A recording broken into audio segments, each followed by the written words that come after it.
I think everyone is going to love this episode this week. We have Dani Boyd on the podcast. She's a designer out of LA. For the first 10, 15 minutes, she gives her back history, her upbringing from Brazil, how she got to LA, which is kind of a funny story, how she met her husband. From there, we go through really remote design, customer value points, psychology. We go through really a full gambit of what you should be doing in your business, what she does in her business, and the things that have worked out and what she's planning on doing in the future. So really cool episode. Like, share, subscribe, comment. Hope you like it. And here we go.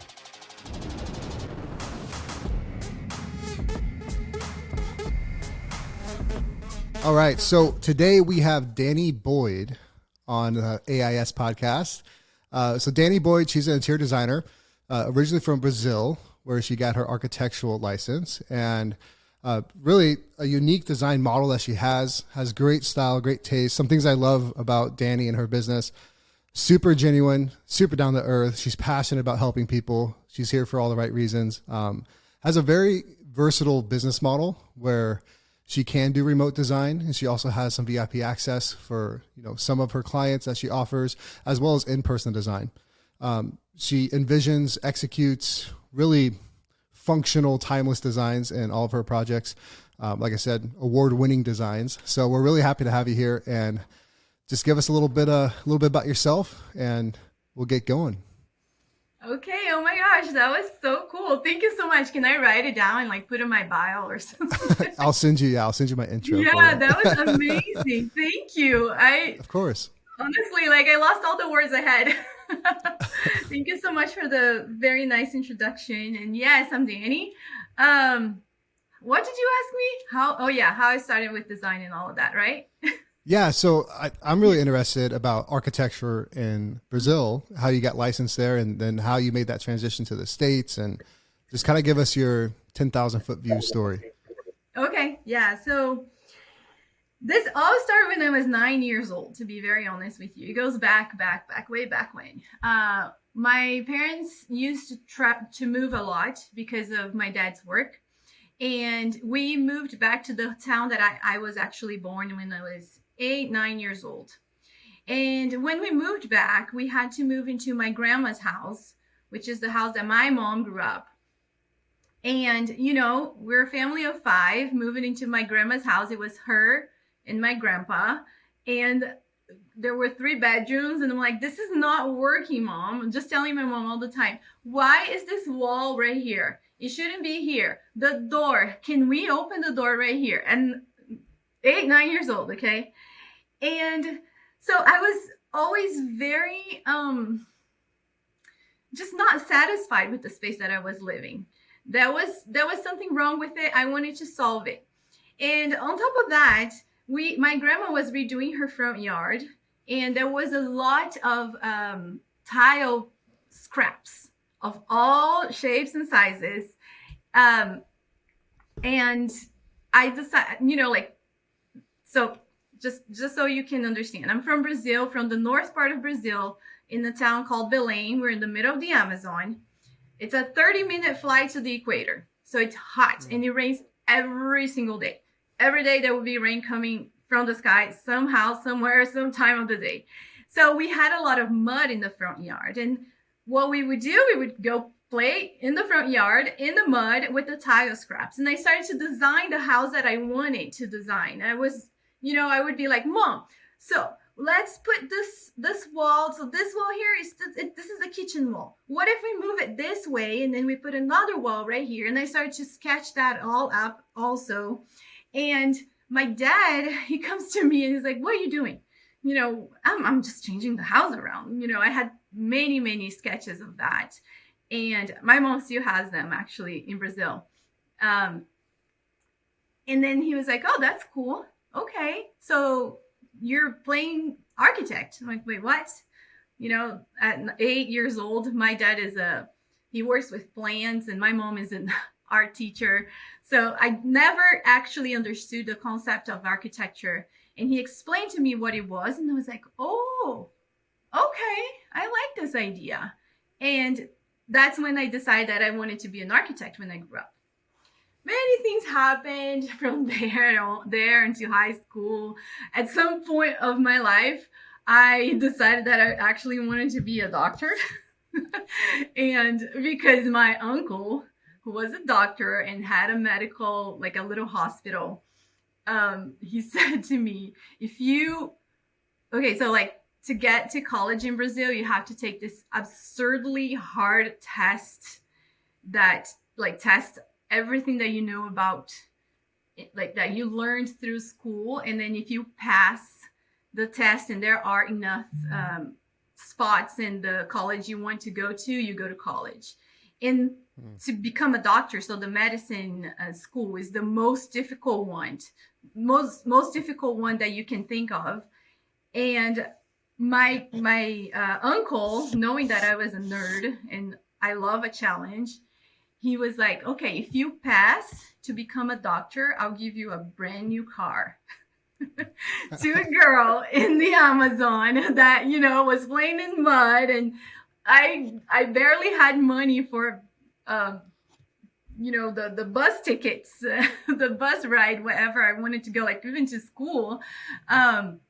That sounded amazing. So I was like, okay, I'm going to study this whole year. So my last year of high school, I studied really hard to pass into medical school. I didn't, of course, because I'm not that smart, I think. And then, you know, and then I was like, what am I doing? I don't want to fix people. I want to fix places. You will be a doctor of homes. Yes, I want to be a doctor of homes. I want to solve problems, not of people.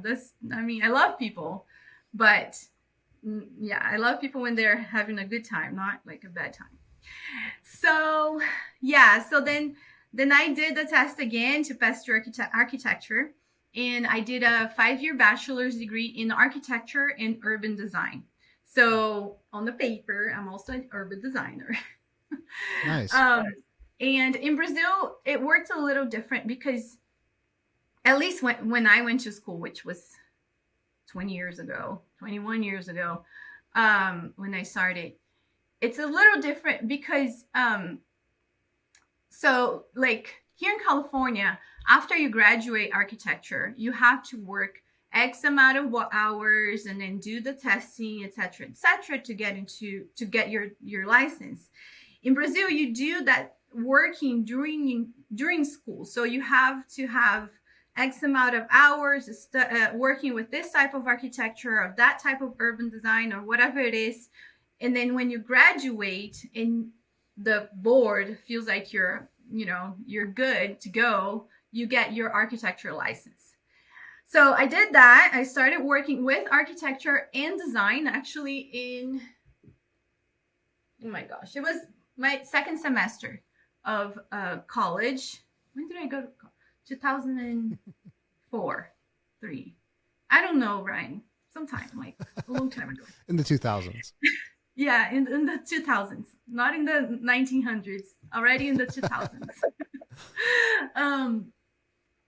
And yeah, so I had many types of jobs, many types of internships. And it was funny for me because every single time I would start an internship, I always felt like, oh my gosh, I don't know how to do this. And they would actually make you do the stuff. So for the first internship that I had, it was actually a furniture store where we would do custom furniture. So like everything you can imagine, but especially cabinetry, of course, kitchen and bath. And in Brazil, we do a lot of custom cabinetry for living rooms and bedrooms as well. So I did a lot of that. And, you know, like I'm there like, okay, 18, 19-year-old me, you know, first time working in this thing. And they would actually send you to the job site to talk to the client and measure it all up and then, you know, come up with the design. Of course, there was someone, an architect above me that would revise everything with me, but it was like the whole creative process I was able to be a part of. And I'm very thankful for that from the get-go, you know, from first time. I also internship in other types of architecture, studios and firms, big and small. I also did a really cool internship, and that one, you know, you don't make a lot of money with it. It's pretty cool, which was working with historical places. My hometown is super old. It's 400 and, oh my gosh. Please, people from Belém, don't kill me, but I forget how old our hometown is. It's like 455 years old, like super old. So we have a lot of historical palaces and homes, and the tiles that we see, the like Zelige, and the all those beautiful tiles with like drawings and things like that. We have that from 400 years ago in town. So I worked a bit with that, restoring those palaces and understanding the history behind it. And my last job was the job that I envisioned myself working on since I was a little girl, since I was 9 years old. So I worked with this architect called Gabriele Vieira. She is this amazing person that I'm still in touch with. And she did remodels and new builds and restaurants and all the things from start to finish, from permits to candle on the counter. And to me, that was like, dude, this is amazing. Oh my gosh. I was able to be part of her creative process a little bit here and there, but most of all, execute the project in AutoCAD and like make sure the presentation was perfect for her to present to the clients. I was able to watch some meetings and be there. And that was amazing. When I graduated, I was still working with her, worked with her for 2 years. And she offered me to, she wanted to hire me as an architect, go under her wings and continue the business. But I'm in Belém, in the Amazon, far away from everything, and it rains a lot. And I don't like the rain very much, and it's super hot there. So I'm like, okay, this feels really good, but I want to move somewhere else. So I applied for a couple master's programs in the country, and I passed. I applied to 2, and I was selected in both of them. And both of them were related to civil.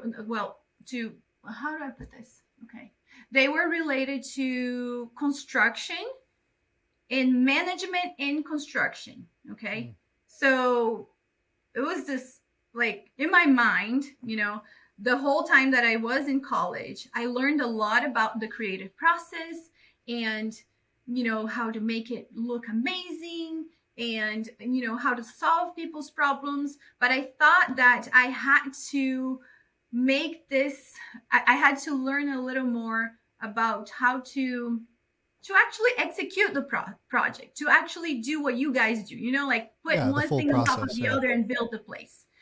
So I applied for that because, again, it works a little different in Brazil. That's something that the civil engineer does.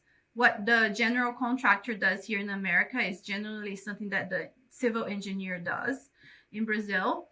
And I was very interested in that. So I went ahead and passed in both of them. I went to the one that was farther from my hometown. So like all the way to the south, almost in Argentina. I lived there for 2 years. And we developed a research in... actually, like it didn't have a lot to do with construction, but it did somehow. But it was a research in client satisfaction.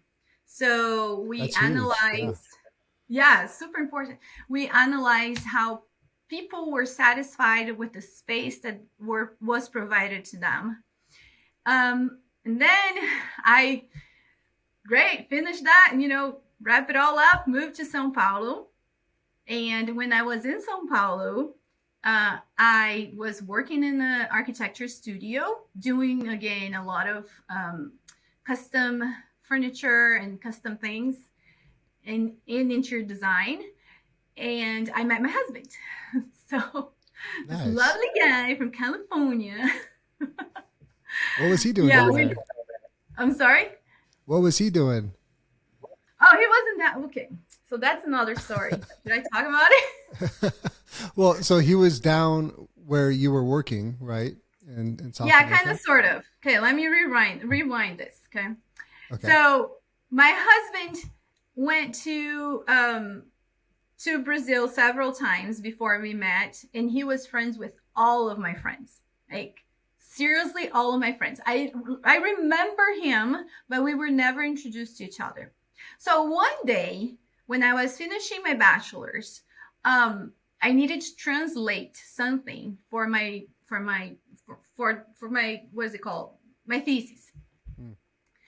And then I reached out to his sister, which was friends with me somehow on MySpace. I'm like, okay, she's friends with all of these Brazilian people. She knows Portuguese. So I'm like, hey, I need help translating this.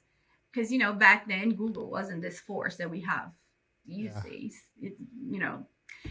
And she's like, well, I don't speak Portuguese, but my brother does. Here is his contact information. So I reached out to him. Back then, he had a girlfriend. I had a boyfriend. We were like, okay, cool. Yeah, okay. Well, okay. You're friends with so-and-so. Cool. Okay. And then life goes on. And eventually, I break up with my boyfriend. He breaks up with his girlfriend. And Stars align. Yes, stars align. And we start talking again. I know that was like December. He reached out to me because one of his favorite bands was going to play in the town I was living. So he was like, hey, why don't you go to this concert here? I'll pay for your ticket. To this day, he has never paid for the ticket. I just wanted to clarify this. For the record. Okay. Noted. But I did go to the concert, really liked it. And that was like November, December, January, February, March. He calls me. I got tickets. I'm going to Brazil. I'm like, no, dude, no. You're not coming. This is crazy. I'm not going to do a long distance relationship. All I know is that he got to Brazil in June. And we saw each other at the airport, and that was it, right? And like, that was it. 7 months later, we were married. And because he went to Brazil, this is a good story because I'm going to tell you how I got here, right? It was because of the husband. He went to Brazil and he was there for 2 months. And I'm like, okay, you're telling me all these things about California and your family. What if this is all a lie? I'm very suspicious. So I'm like, okay, I'm going to go visit your family.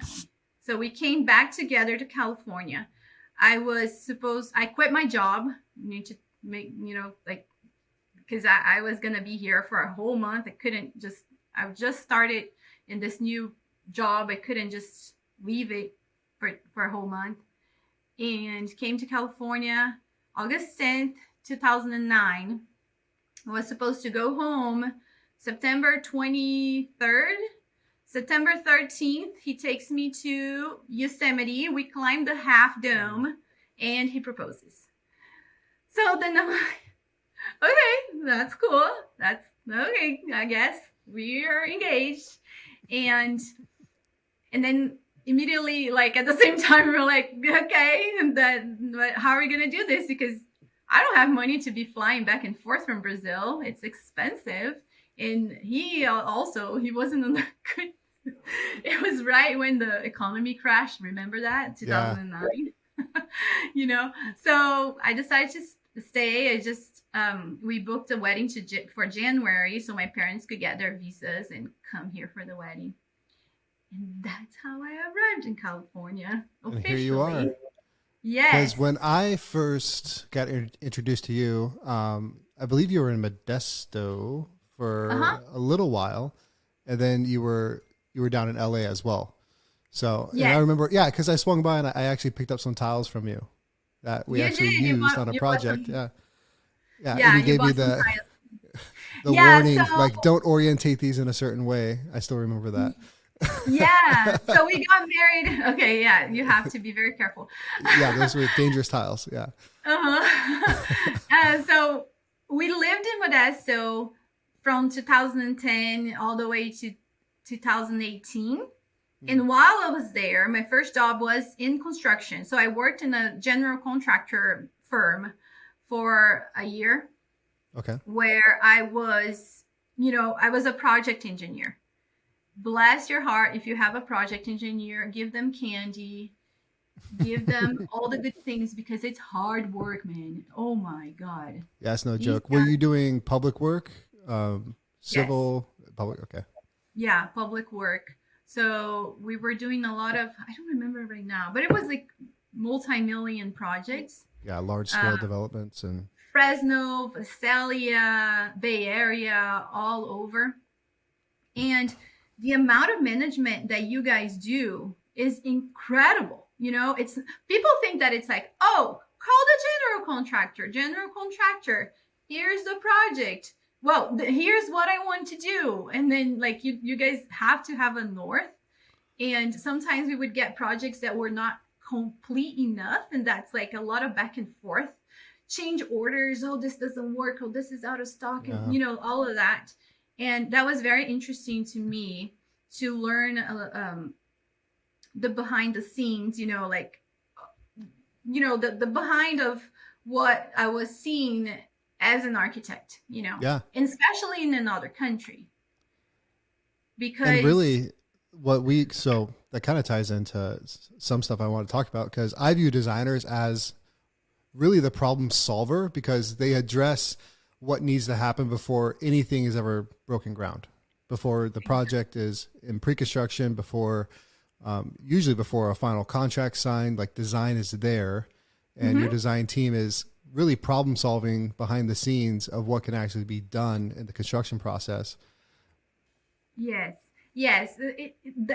So it was very, and remember, like I said, I really wanted to learn more of that behind the scenes, the construction part of it, the management of it. And that's why I pursued education in it. But then when I was able to work on the other side, so like architects, designers are on this side, and work on the other side, it was very interesting to me to see where the problem is, see how important it is to have a very precise project, how important it is to have it all selected beforehand, because it expedites the timeline of the project. It's not like we're trying to gather information from here to there and make decisions on the go. And sometimes, that's nerve-wracking. And then schedule for the painter will be pushed back because this is not decided yet, So that was very interesting to me. And that was a very good learning experience. I bet. And then, yeah, for sure. I'm telling you, it was very hard, very difficult, because first of all, I had to learn this imperial system, those inches in yards and feet. This is hard, man. I still don't know why you guys don't divide everything by 10. It's so much easier. Yeah. I mean, I could see both sides of that. I mean, I grew up, feet, inches, not too many meters were being calculated, but I do think, like, when you talk about the issues behind the scenes and seeing what happens, really on the construction side, I kind of view ourselves as just really big event coordinators. There's everything has to happen in a certain way and in a certain process, the flow of construction. And it's kind of universal on any new construction project, but it is a lot to manage. So, I mean, props to you for living in that world and being on the other side of it too. I'm sure you have a great, perception of the full design build process. Yeah, that was super eye-opening and a great experience. And then I moved on and started working with an architecture firm in Modesto. It's called TPH Architects. And we did, again, a lot of big projects like car dealerships, office spaces, schools, a lot of fire stations and things like that. So then, I was always very careful with the projects and careful with the information because I'm like, oh my gosh, I don't want this to be, It's public safety now. Yeah. Yes. Like, okay, general contractor, let's work together. Here's everything spelled out. And again, that was very good for me. And I had an incredible boss, this man, like Tim Huff. If you ever work with him, tell him Dani said hi, because he is an amazing man, such a good teacher, such a good mentor. You're the second person that's told me that. Really? About Tim? Yeah. Oh, because he is fantastic. He had the patience to, okay, so here's this guy who's been working with architecture for 30 years. And he had the patience to tell me that in America, we fold, the 24 by 36. Uh-huh. We fold it different from Brazil. He was like, oh no, Dani, this is how we fold it. I'm like, oh, you're so amazing. Yeah. So last day, when I told him that I was going to quit, and start my own business, I cried in his office so much because I didn't want to stop working with him. So that's how amazing he is. So then eventually, I was working at TPH Architects and I started my own business at the same time while having a baby. So like wildlife. That's a lot. Yeah. I don't even like to think about it because I know like 2 gray hair will grow in my head immediately. And then I started my business. And in Modesto, I was having a great time. And I want to say I was thriving. And I was, just having so much fun designing and bringing a different approach, I want to say, to the city, to the overall aesthetics of projects. I have a South American background. I went to school there. So my education was a little different. Because we're from South America, we're from Brazil. It's a country that is not as developed as the USA. So we have certain priorities that when it comes to designing a space, when it comes to architecture and to design, are different. So when a client tells me the scope or tells me what they're looking for, I feel like my perspective is a little, thinking outside the box, Yeah. Even after so many years living in America. So then I had to move to Los Angeles because my husband was finishing up his education here. And while we were moving, I still had several projects in Modesto. Many projects. I was going back and forth, and almost every other weekend, I was, trying to coordinate every other week, actually, coordinate a couple days here, a couple days there, and doing that. And then I sat down and I was like, okay, we have the internet. Listen up, Dani. Let's make this work so you're not traveling. Why should you travel all the way to Modesto? It's a 4.5, 5 hours drive to figure out grout lines, the color of the grout, the thickness, or whatever it is. You know exactly how it's going to be looking like. You have the vision in your mind. So why not prepare it ahead and just communicate to your clients and to whoever is building it? So I started to do that. And that was 2018. And I started to, understand that I could expedite that. I could prepare my projects that even if they are for interior design and take it soft finishes or hard finishes. So, furniture or tile. I knew what I was doing. I knew what I wanted it to look like. And I just figured out a system to make it work. So even before the pandemic, I was already doing this. And I was trying to deliver a project that was complete to the point where, I was choosing not only the faucets or, the the plumbing fixtures, but I was also recommending the valves that go with it, you know? So, so that I could deliver the project to the builder and, well, first of all, to my client and to the builder as complete as possible. So when it was time to start construction, they would just have the manual in front of them. So there wouldn't be the need of, oh, what color would be the grout? Or, you know, this, should I put this to the left or to the right? Or how high, you know? So I started to make my projects even more precise and technical, not only interior design, but more architectural than anything. And we're way ahead of the curve too, because, you know, 2020 shows up and remote design is now kind of an extension of everyone's design firm, I feel like. Yeah. So how do you feel from 2018 to now? What has grown in that remote process? And, you know, I wanted to talk a little bit about, you know, the VIP group that you created and, you know, all the different amenities that you offer your clients. Yeah. So what changed from there to now in my firm, you mean? Yeah, in your firm. I feel like my projects got even more detailed. Now, you know, you learn from experience. You know, after so many projects, I was counting the projects, and I have over 60 projects in the last 4 years. So every project, I'm a little more, I pay a bit more attention to the detail, because this is how it should be.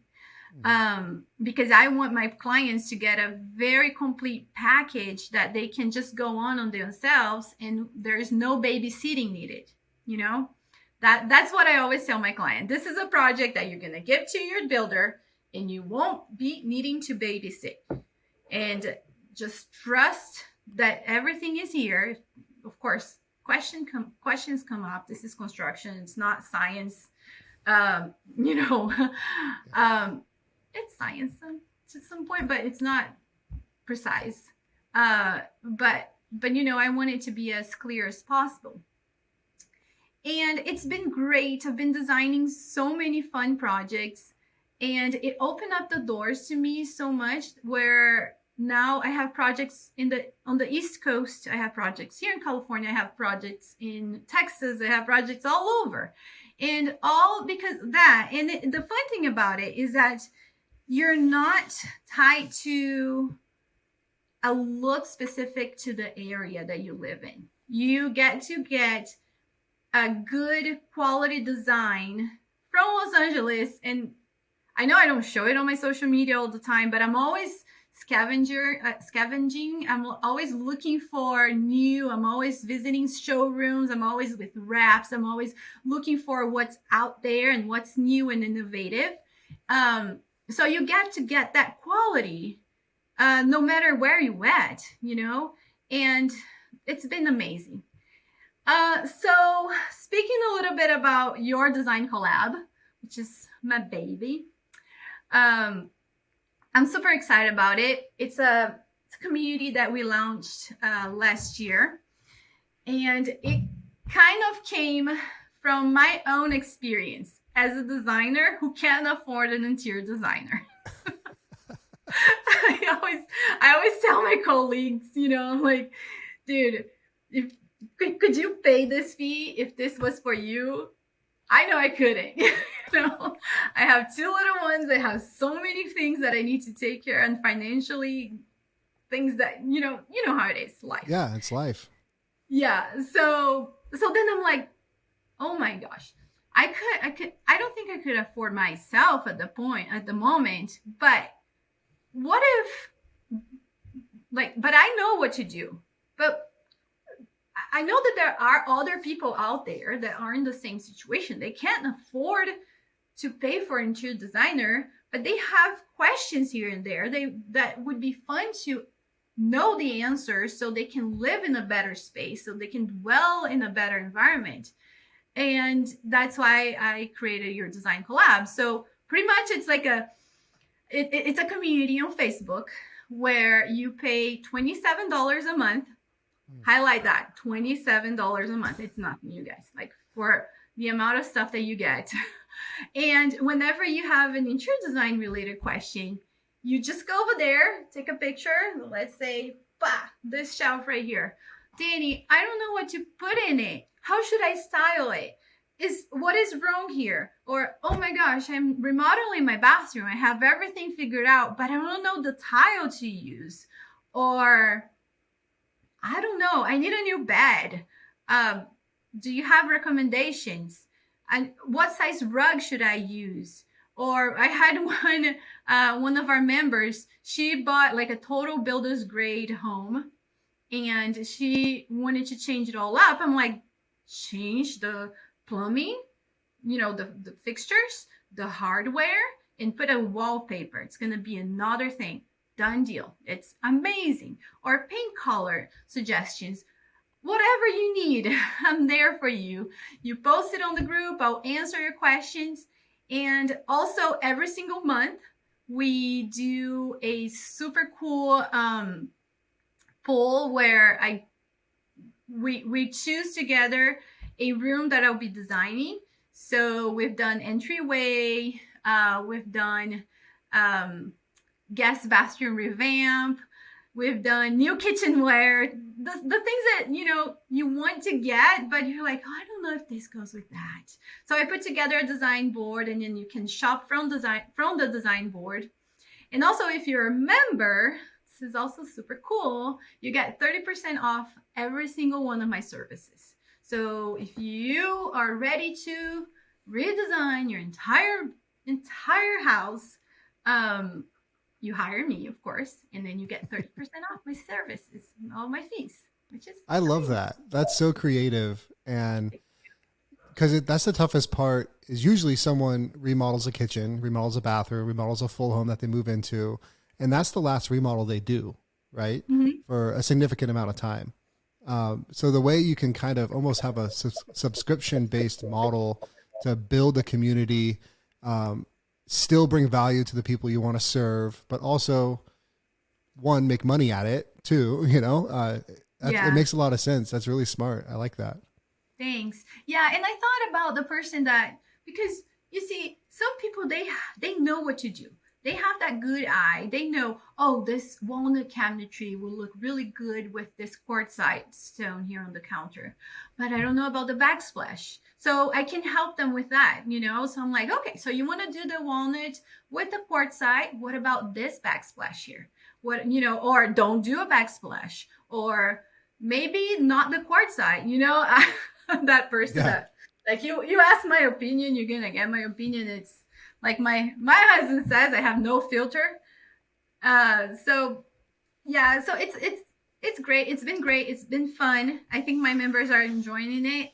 And just so I tell everyone, I don't open the doors. All the doors are not open right now. Doors don't open all the time. They open only 4 times a year because I want to keep this as VIP as possible. It really is a VIP experience. And I'm going to be opening doors again now in May. So about middle of May, go back and Are you sure you didn't get a bachelor's in marketing or business administration or anything like that? Because you're saying some things here, and I'm running through. I'm like, this is like, she's lining up a lot of different things here: scarcity, exclusiveness, very high value proposition. Having a designer at beck and call in a Facebook group that's private. Like, you have a really intriguing little setup here. Thank you. Well, I'm always, looking at like some UC Berkeley extensions and also UCLA extensions in marketing, because I think marketing is fascinating. It's amazing. And I also get a little help from my friends.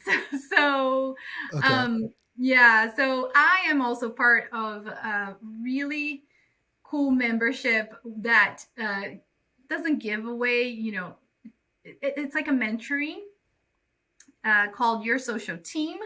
And Manu, who is the owner of Your Social Team, she actually helped me, understand that that membership thing. You know, it was a conversation that we had back and forth and just talking about it. And she was my client. She's in Atlanta, Georgia. I designed her a part of her house and also her office. And, you know, we became friends and she helped me explore all of this. But I also find marketing fascinating. And if it wasn't for marketing and understanding how to present myself, I would never be here. I would never be talking to you. I would never be, you know, the owner of Dani Boyd Design. It just is, it's a tool that we all should take advantage of. And we're here, you know, I'm here to serve my clients. I'm here to bring good design. And like you said, I'm down to earth. I know how things cost. I don't live in the fantasy world. I know, you know, I know how hard it is to make a living. And oh my gosh, I'm in Los Angeles. This place is expensive. But because of that, I know that I have to sell. I know that I have to propose things, and I know what I'm selling. I'm selling quality. I'm selling luxury in an accessible way. So this, Yeah. The best way to make a sale is to solve a problem, right? And exactly. you solve a lot of problems. And I wanted to bring up something you brought up about your past with that customer experience that you did, the survey or the market study, whatever it was, down towards Argentina. Tell me a little bit about that. So, and how has that played into your influence and how you treat your customers today? Yeah, so that helped me absolutely. Oh my gosh, this is a great question that you have for me because it's something that I'm working on at the moment. So I had the best opportunity to start understanding marketing then. It wasn't marketing for sale. It was marketing for understanding the client satisfaction. So understand, why do they like the kitchen? Why do they don't like the kitchen? Why is this window too big? Why shouldn't we have a window here? So it was on that matter. So the whole, it was a survey. So it was a research with low income families from Brazil that received homes made by the government instead of the homes that they had previously, which, you know, it wasn't in a good shape. Mm-hmm. And we wanted to understand how much they liked it or not. And all of that made me understand so much about the client, the customer, the person who is buying from me, and the person who I am designing to, because sometimes, you know, we don't take those things into consideration. Let's say in the kitchen, sometimes we design this beautiful spotless place, but we forget that this is a kitchen where spaghetti is going to be made and stain would be on the counter.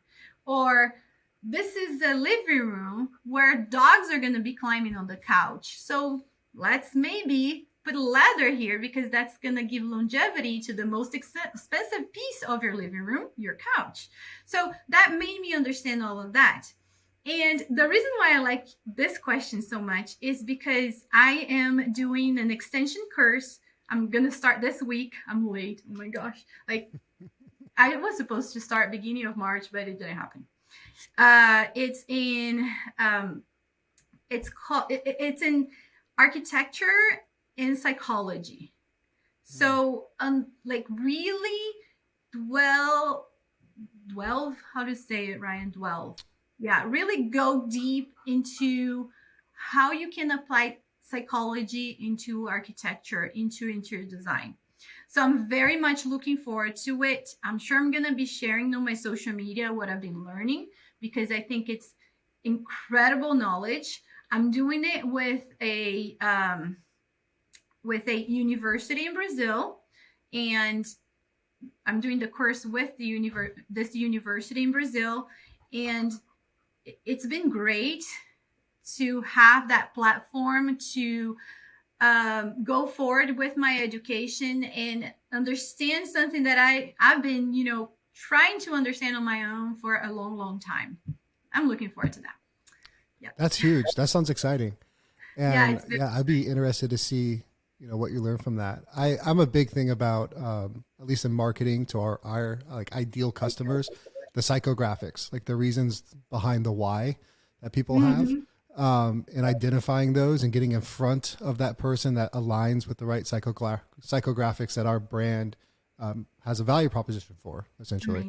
And so it's so much like marketing and psychology are really like the best marketers that I've read about or know really understand the human condition, right? And they understand human behavior, the intent behind what those people are doing and why they're doing it that might not even be aware of the person doing it. So yeah, the more you can learn about that, that's huge. I have a couple books. There's a good book I think you would like called Unthinkable.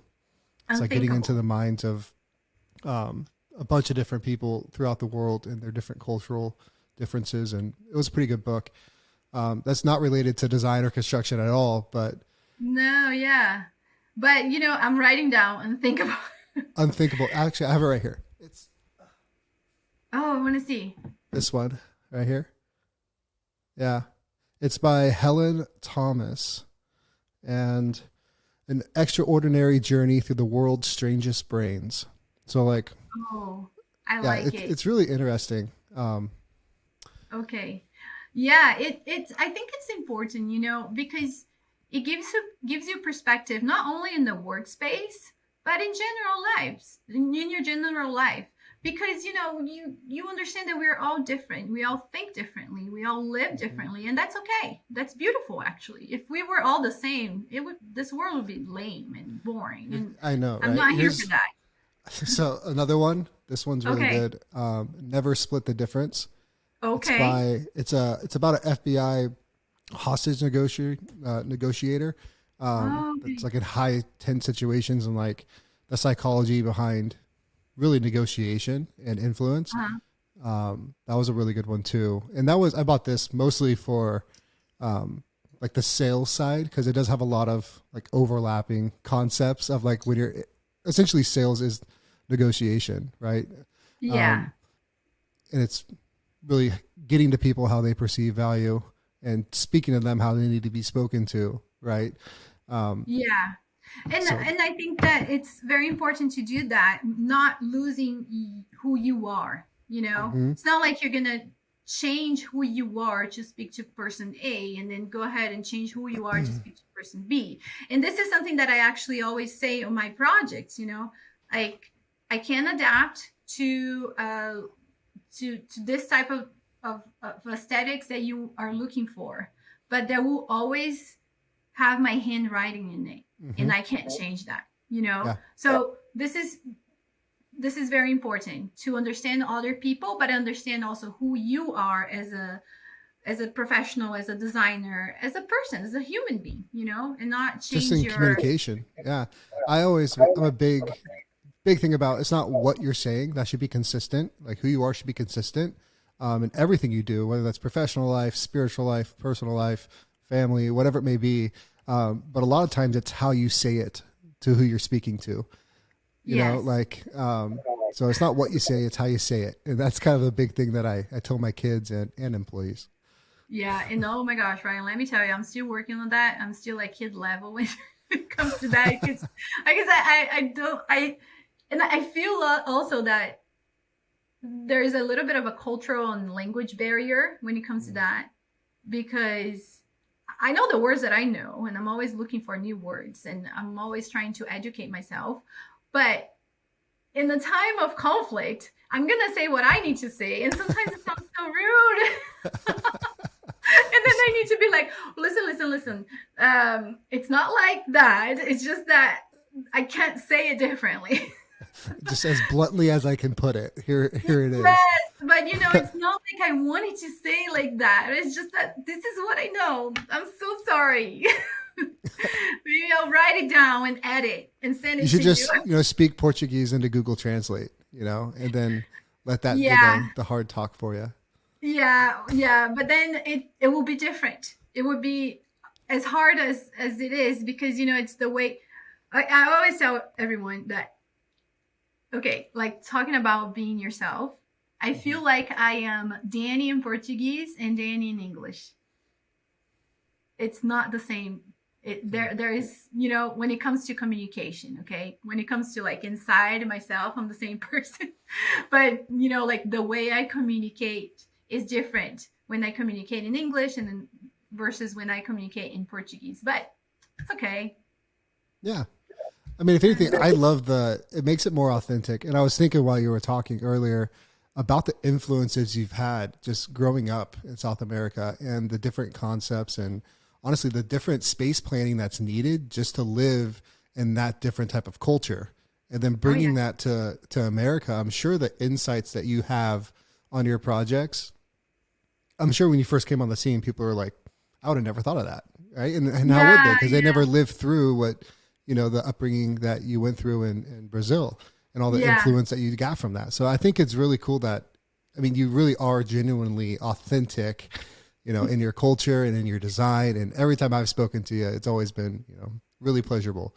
Ah, that's so nice of you to say that. Thank you so much. Of course. So with design, with customer experience, and last question here, what do you think as a whole the industry is missing as far as customer experience goes? What's one thing that if you were starting over, it'd be the first thing you would implement into your process to take care of a customer? Oh, it's what I'm working on right now with this this extension course that I'm going to start. I really, really, really want to come up with a tool of questions. And people, don't copy me, okay? This is something that I want to do and be very original about. We'll blurt out. Yeah.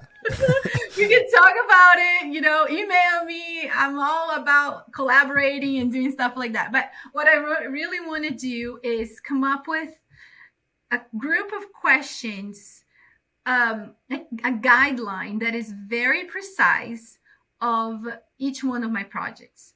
So right now I already do it. I have some things that I always ask each one of my clients that guide me, but I want to do it in depth. I want to do it more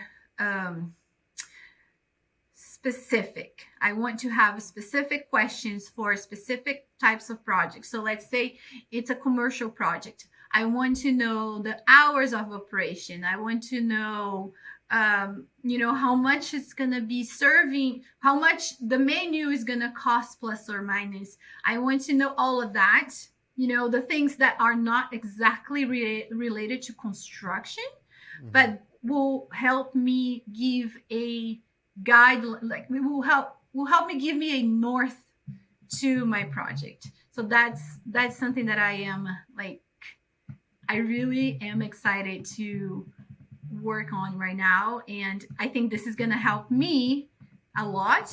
And also I want to expand. I want to start hiring. So I think that if I have a tool like that, it would be easier for me to actually proceed with the project in a more efficient way.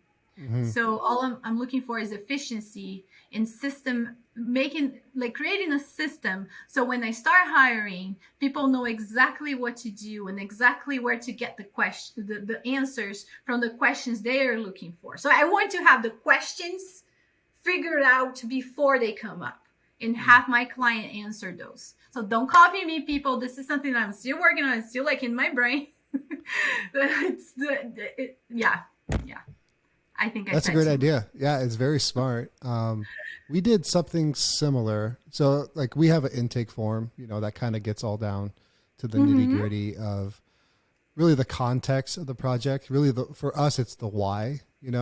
We did a kitchen remodel, and her biggest issue was that she didn't have a trash can in her kitchen that was integrated into the cabinetry. A simple Rev-A-Shelf attachment into a modification of a door could have been done, right? But it turned into, this $160,000, custom kitchen, and all because of the trash pull out. And in my mind, I'm like, that's great, right? I love those projects. They really, really want this. It's not a need type thing, but understanding the customer in this really the conditions around the project, especially in commercial. It does make sense because you don't want to design, you know, a Nobu steakhouse for someone that's going to be serving cheeseburgers, you know, Exactly. it wouldn't match up. Yeah, exactly. And it comes to that, really, Ryan. We're offering, well, you guys have the product, but it's the service. I think it's the service that matters more. You know, how am I serving my client? How am I delivering what they're looking for? Exactly what they're looking for. Not what I think would be what they're looking for, but exactly what they're looking for. Because I still can't read people's minds. I wish I could, but it's good to have that, you know, I just want to have that guideline to understand my client better, to serve my client better. Something similar like as the guideline that you have, and I would love to see it. I can send it to you. Yeah, I'll send it over. You can look at it. Cool. It's like 15 questions that we ask. Yeah, it's something like that I want to come up with, and then going more into the psychological. You know, of course, we have to know the budget. It's a real world we live in. We have to know the size of the project. We have to know several things, but it's the feeling, you know, the driving force behind it. Exactly. Yeah. The psychological part of it. What will bring you the extreme satisfaction, which, I mean, will not be obtained, I think. It'll never be possible. Well, and that's the other thing too, like with people, I think on our last podcast, we talked with a contractor and we talked about how people view our industry as kind of a commodity, right? Like design, you're going to get the same thing every single time, no matter who you go through, which couldn't be farther from the truth. Same thing with construction. It's a general contractor. They're going to put this together. It's going to be the same no matter who I go with. So it's kind of what you're talking about is making yourself proprietary through extreme value. Because if you have the driving force behind someone's buying decision and you can use that in your language, in your design influence, in how you take care of that customer and communicate with them, everything, you're going to be heads and shoulders apart from someone who is just, you know, checking boxes and throwing out a rendering. Yeah, exactly. Yeah, because there's that too, you know, the rendering could be beautiful. You know, the proposal could be fantastic, but if it doesn't suit you, if it's not what you're looking for, if it's not what your family needs, what your customer needs, it's not a good design. Sorry. It's just not. It's true. Yeah. And also, yeah. That could be a snowball. Yeah, exactly. So, I mean, we can cut it up right there. I really appreciate your time, Dani. Thanks for taking this hour talking with me. And I'm excited to just keep in touch in the future. And I wish you all the best in your further education and in your business. Thank you so much. It was a pleasure to spend this hour with you. And for sure, let's be in touch. Okay, let's do it. All right. See ya. All right. Bye.